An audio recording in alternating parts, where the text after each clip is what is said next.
Let me know when you're ready. Just say yes. Welcome to the Apartment Rockstar podcast. Join the Apartment Rockstar Robert Martinez, a real estate industry icon and two-time National Independent Renter Owner of the Year, as he interviews the best in multifamily apartment investing and management. Follow his journey to 10,000 units and beyond. Welcome back to the GetRealWealth.com radio show. I'm your host, Steve Davis, and today my special guest is Robert Martinez. Robert Martinez is an award-winning real estate investor. He has helped hundreds, it's got to be hundreds of families be able to invest passively into apartment complexes without having to work, without having to go, find apartment complexes, learn how to run apartment complexes, and so on. And I believe he's pretty close to 4,000 units, or he may have passed 4,000 units because he's got a couple of deals closing now. But let's welcome Robert to the show. Robert, thank you so much for calling in. How are you today? Man, Steve, hey, how are you? Thanks for having me on the show. My pleasure. It's always great to talk to you. I know you were working on two apartment complexes. I believe it was two, right, that you're trying to close now? Yeah, what we did was we wound up walking away from them for the time being. Based on the situation and everything going on, we felt that it was best to focus our efforts on the 3,800 units that we have. As you know, we've raised over $100 million in investor capital since 2011. And a lot of that is my mom's, my money, my kids' money, my friends' money, and, really the investors who become my friends. And I just didn't feel like it was right now was the time with so much uncertainty to go look at new acquisitions, put my team at risk when we have issues that we need to take care of at home. Yeah, and there's going to be a tremendous opportunity, I should say, after the COVID response is over. What are your thoughts on that? I think you're 100% right. I think what this has taught everybody, this virus has taught everybody, it has literally tested everybody's liquidity, it's tested their solvency, and it tested what they were doing when times were good. Were you just relying and believing that times were going to be like this all the time, or were you preparing for when it might not be like that? We were very fortunate 36 months ago. We recognized that we had some holes in our business, and one of them was, what happens in the event that people want to stop coming to our office? We literally had that conversation. We thought it was going to be because, everything's going to fast food society, right? Netflix killed Blockbuster, Amazon killed Toys R Us and Sears and everybody else. So what's going to take care of the leasing office? Well, it's speed. Right? Anything that saves time saves money. And so we prepared ourselves for a day when we would no longer need leasing offices. So we recruited the right people, we spent the right money, and we have virtual reality tours set up right now. All of our tours right now are done online only. In fact, since I think when we first closed the offices March 23rd, we received over 170 leases. 70% of those leases have been through online only, which means that they didn't talk to our staff at all. They went through the whole process online. They did the deposit. They did the application fee. They did the employment check. They did the verification check. And most importantly, they toured the property using the videos that we've created.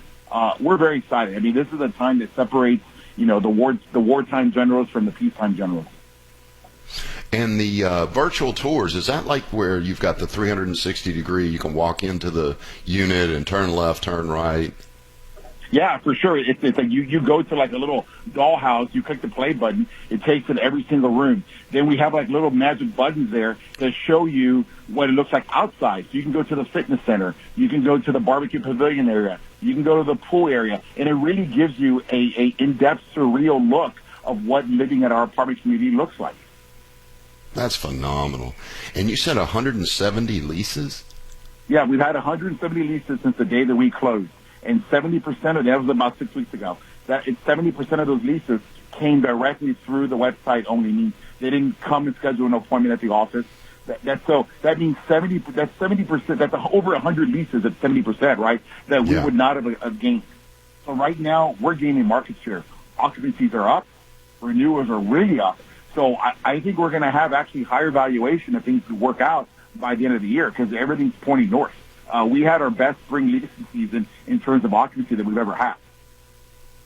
What do you think is going to happen once we're released from all the COVID response? Yeah.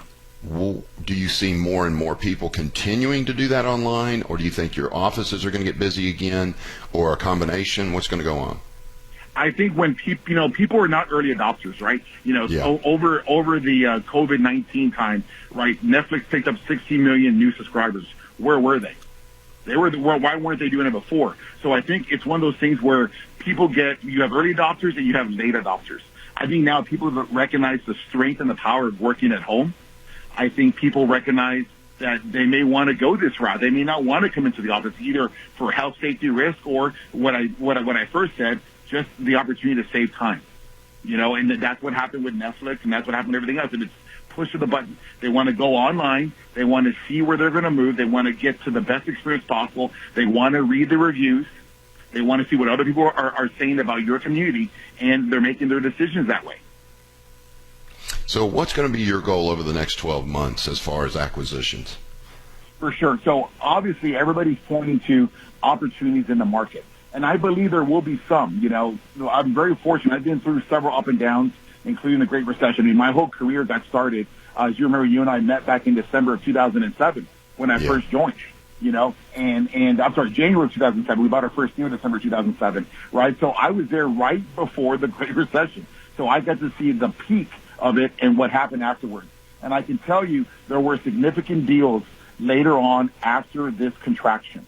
Now, the government did not come in to the level that they did right now. There was no enhanced, unemployment benefits. Right now in the state of Texas, if you're unemployed, through the federal government, you can get an extra $600 a week on top of the normal unemployment benefits. That wasn't around for people back in 2008. They did have a stimulus check. I think I recall that, but there was definitely not that extra benefit. There wasn't all these, PPP, government small business loans available to keep the doors open, to keep the staff employed. I think they learned from that Great Recession, and so I think it'll be a minimal impact as to what the Great Recession was, especially because that lasted a lot longer than this. We'll be out of this in 60 more days.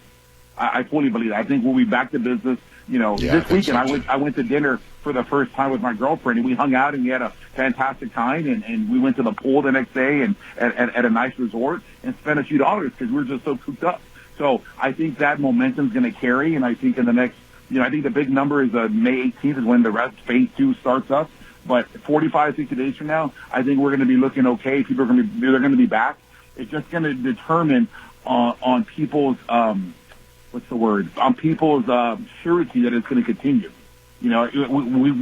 We've changed everybody's pattern, right? I never thought about washing my hands as much as I do before. I never thought about staying 6 feet apart from anybody, right? So it's going to take a little while to uncondition us, to unwire us, because the government scared us so badly, and so now we just it's going to take a little time for that to unwind. But I can tell you, here in the state of Texas, here in Houston, Texas, people want to be out.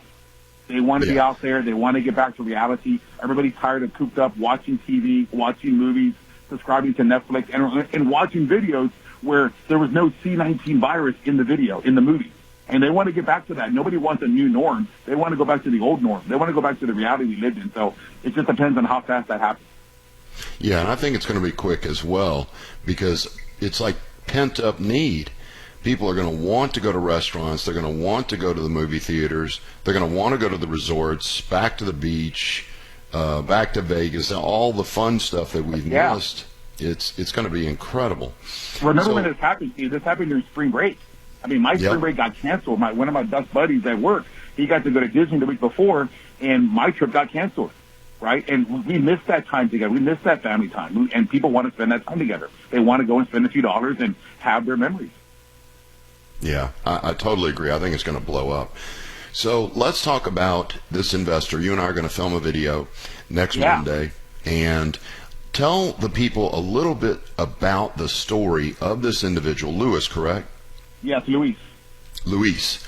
And what he did to turn that money into over $1 million.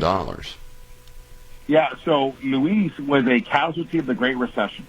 And he had bought into the stock market like a lot of other people did, because that's how we're conditioned. We are wired to go to school, get good grades, and then guess what? Get a good job and invest in the stock market. And that's what we do. We don't know anything else. And he did that, and he got crushed. The same story that my mom and dad went through, they got crushed during the recession. And I think he was down to his last $100 and some thousand of retirement money. He really didn't know what to do. He was willing to try anything else. He and I met at a real estate event, and he liked me. His wife got to talk to me. She asked me a bunch of questions, and I was doing my very, very first fundraise back in 2010, and he put $100,000 into that first deal. Well, again, this was bought in 2010, 2 years post-recession, the greatest pricing you could ever have imagined. I mean, I picked up the deal that he invested in. I think we picked up for $24,000 a door, and today it's probably worth closer to $100,000 a door. And we refinanced a couple of times, and we still have a tremendous amount of equity. But what happened was we made so much money on those deals, on those early deals, that he redeployed them immediately into another deal the very next year. We refinanced a huge part of the cash out in 12 months. We were still in the recession. So here he comes in 2010. We bought another deal together in 2011. The same thing happened again. I picked up that deal for $15,500 a door. That's worth closer to $90,000 a door. And we refinanced twice again. And so those early deals created the seed money for all his other deals. And so, believe it or not, I mean, if you're on this WebEx or Zoom, whatever we're going to do, you'll see it. We turned $100,000, his last $100,000. That's all that was left from being crushed in the stock market to well over $1 million. I think it's actually close to $1.7 million invested in multiple opportunities, multiple apartment complexes that pay him a yearly cash flow, still have equity in the deals, and created a 17 times return in less than 10 years. Oh, in 10 years. That's incredible. All right, we got to get a break, Robert. We'll talk more after the break here on the GetRealWealth.com radio show. I'm your host, Steve Davis, along with my special guest, Robert Martinez. We'll talk more about passive investing when we come back. You're listening to AM 700, the voice of Texas. Thanks for listening. Welcome back to the GetRealWealth.com radio show. I'm your host, Steve Davis, along with my special guest, Robert Martinez, who has about 3,800 units of apartments. He was describing some deals, and it's exactly how he helped this one individual who had been crushed by the recession of 2008, 9, 10, who knows when it really ended, and took $100,000 up to about $1.7 million. So, Robert, how many people have you helped total? You said you've pulled together $100 million? Yeah, so it's a total of $100 million in investment capital. I mean, that comes from teachers, doctors, dentists, just everyday people. Yeah, it's amazing how many people are, subject to the ups and downs of the stock market because they just don't believe they can do what you're doing, Robert. They don't know anything about it. You said it very well when you said, get a job that pays as much as you can, put your money in the stock market, save in IRAs, 401ks, and it's proven not to be very effective to do that, but the people do it because they just don't know any other way. And it's so important for people to get out and educate themselves, attend seminars, read books. What's your favorite book, Robert? My favorite book, I'd say, would be Rich Dad Poor Dad. It's a book that it's so funny. I actually read that straight out of college. I knew I had an entrepreneurial mindset. I knew I wanted to do something, but like you were saying, I'm an everyday person. Mom and Dad didn't teach me that stuff. My dad worked at Whataburger for 40 years. My mother worked at Levi's and later Hager's before the plants closed down and moved to Mexico. It's like real estate was not in my family's background, so I wasn't shown it. And reading a book like Rich Dad Poor Dad showed me a different side of looking at life. And then later on, I wound up joining a real estate club, just like your real estate club. And I got with people and I learned a little bit but more importantly, I networked. I got around the right people. I asked the right questions and I educated myself. What I do is not rocket science. I think I'm very good at it, and I think we've got a hell of a team that we've done. And I think we're probably better at it than most. But a lot of people can do the same thing that I do. They just got to get exposed. They got to get educated, and they need to find a mentorship group. They need to find somewhere where there's like-minded people around them, where you can all share the dream. You can all drink out of the same pond, drink the Kool-Aid, and everybody helps each other out. Yeah, and it's also that point about being around like and kind-minded people. I've got a question for you. When you're out with your old friends and you tell them what you're doing, let's go back to the beginning when you were first doing it and you hadn't had all this success yet. Wasn't it weird? They kind of were, all my friends were negative about it. It was like, oh, that's risky. That's this, that's the other. It's hard if you're out there on your own, trying to change your life, trying to change your financial destiny. And it's just, one guy said this to me. He goes, I join real estate investor groups because being a real estate investor is lonely. You're out there on your own. Nobody understands what you're doing. You're getting great results, but nobody knows because you can't go around bragging about it. What do you think of that? I think you're right. I think what you're sharing is the exact same story of pretty much everybody else that invests in real estate. Everybody wants to poke a hole in it. Nobody wants to take a risk. Nobody wants to go out. They want to continue to go with what they were taught. But the thing is, what you were taught is making you dissatisfied. What you were taught is not getting you to where you want to go. So why would you continue to do that? And you're exactly right. I remember when I told my parents what I was doing, they thought it was risky. They thought it was scary. Oh my God, you're doing so well. You're making $100 and some thousand a year. Why would you want to do that? You've got this great income. You're doing so much better than us. And that's the thing, is that you're doing so much better than us. Yeah. You've got to get around people that not only support you, but are actually ahead of you. If you were the smartest guy in your circle, you need another circle of friends. You asked me the question, I'm like, of my old friends. God, I hate to say this, I just don't have a lot of those old friends anymore. Because I think what happens is you find a level of success and they can't duplicate it, or they don't want to duplicate it, or they keep waiting for you to fail and you don't fail. Yeah. Because we're all taught real estate's risky. We're all taught all these horror stories, and it's not true. It's only true if you don't follow the plan. It's true if you don't do it the right way.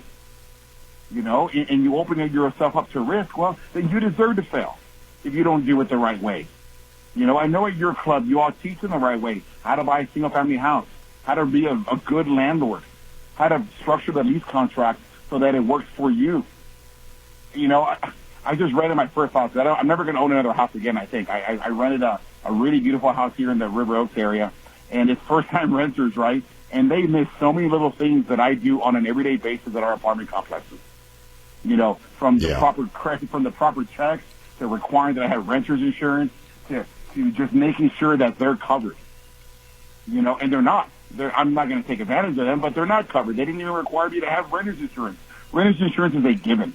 You need to make sure that whoever moves into your property that you put your blood, sweat, and tears in and your equity in is covered and can protect your asset in the event that things happen. Because guess what? Life happens. Things will happen. Oh yeah. Those are just a couple of the ideas that I know you teach. Yeah, insurance is the least expensive thing you'll ever buy. You yet provides such incredible resources in the event of something going wrong. So, what's your goal? I've got a question here from a friend of the show. How do you think about these investments? Do you have a profit goal per door? I don't know if it's broken down per door. What I do is we try to target deals that are first in growth areas, where the demographics make sense for us, where we believe that there's going to be income growth and not a whole lot of competition. When we do buy an area, we want to cluster around that area. I don't want to just buy one deal in, I don't know, let's say Kingsville. I want to buy other deals in Kingsville, or I don't want to buy a deal in South Houston. I want to buy other deals in South, because I want to take advantage of the economies of scale. So when we're buying a deal, today's numbers, we're looking at closer to 6 or 7% year cash on cash return. That's just the cash, though, and that's not what people should be focused on. They should be focusing on the equity. What does that deal do? Because I can tell you what, on that deal that Louies did, I think I promised 8 to 10%, maybe 10% back in the day. I never would have imagined that when we sold that very first deal, one of the deals that he and I sold together, it would have made almost 700% return. The first deal that he and I are in, a deal that we bought in 2010 in Humble, I mean, that one has probably got, if we were to sell today, in excess of 700% return, 800% return on the other deal. It's just, you got to factor in owning the deal for a period of time, and then not just doubling, but in our case, we always predict at least a 3x return.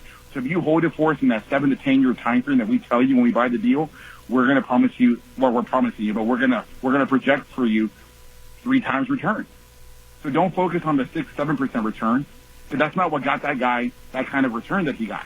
That's not what got Louies $100,000 at 1.7. That came from the equity growth. That came from the return on his money, the return on the capital, not just the cash flow. So yeah, the cash flow is icing on the cake in that scenario. Absolutely. The cash flow, I think about the net worth gets built when the property doubles, triples, quadruples in value. Now you got something. Now you're cooking. Yeah, that's amazing. And some of the stuff that's coming up in your goals would be to acquire. I think your goal is to get to 10,000 units, right? Yeah, it's a journey, really, Steve, and yeah. It's a goal. You know, I have a whole production team that they record what we do on a daily basis. You know, that they're out there watching us, so we can look back for posterity and watch it. We put it out there on YouTube to kind of create a brand for our company. You know, but it's you know, that's just the first step, and I think that's going to come pretty quickly. Because guess what? When you're returning that kind of returns that we're doing, people come to you. You know, I've yet to spend one single dollar of marketing, of real money to pay for this equity. The equity has come to me word of mouth, or people want to be in one of our deals. So I'm just going to keep buying, and I'm having a lot of fun. I mean, we're doing things that I know no one else is doing, and as long as we're having fun, we're going to keep doing it. And that's a key point that we bring up on this show all the time. You should be if you're going to invest your time into something, it should be something that's fun, that you love, that you're passionate about. And that's why I love investing with people like you, because I don't get that jazzed about running an apartment complex. Now, I get jazzed about teaching. I love to teach and consult, but I don't. Managing property is just not my thing, but I love to be with somebody like you because you do love it. It is your passion, and you're incredible at it. I appreciate it. I have a very competitive spirit, is what I have. And I'm very blessed that I've been able to recruit the right people. I've got Melissa, I've got Sam, Tracy, Rosie. I got my entire group, and everybody's competitive. Everybody wants to win, you know, and whether that starts with me or whether that's how they're wired, you know, it's a lot of fun when everybody wants to win. Everybody's pulling in the same motion. We're building a future, a mega business of what we're doing. And it's a lot of fun because no one's ever done it like this. We're trying to grow. We're trying to follow our own map. And, you know, it's just about having a lot of fun. And guess what? As you're having fun, you know, you're bringing in these kind of quality people who don't know how to lose. You know, you start to have tremendous results. And if you get results-oriented people, it sounds like your team is just like you. You're attracting good people, which is a skill set, but your personality is going to attract good people. Because, I mean, I get energized, and I have openly admitted I don't like to run property, but when I talk to you, I'm like, man, that sounds like fun. It's crazy. Okay, well, I sure appreciate it. We got to go to break. We'll get you back on probably in about 2 weeks. Thank you so much, Robert, for coming on. Hey, as always, it was a pleasure. Thanks for having me. All right, take care. All right, this is the GetRealWealth.com radio show. I'm your host, Steve Davis. Thank you, Robert Martinez, again for coming on the show and sharing your knowledge and your energy and your passion. This is AM 700 KSEV, the voice of Texas. Thanks for listening.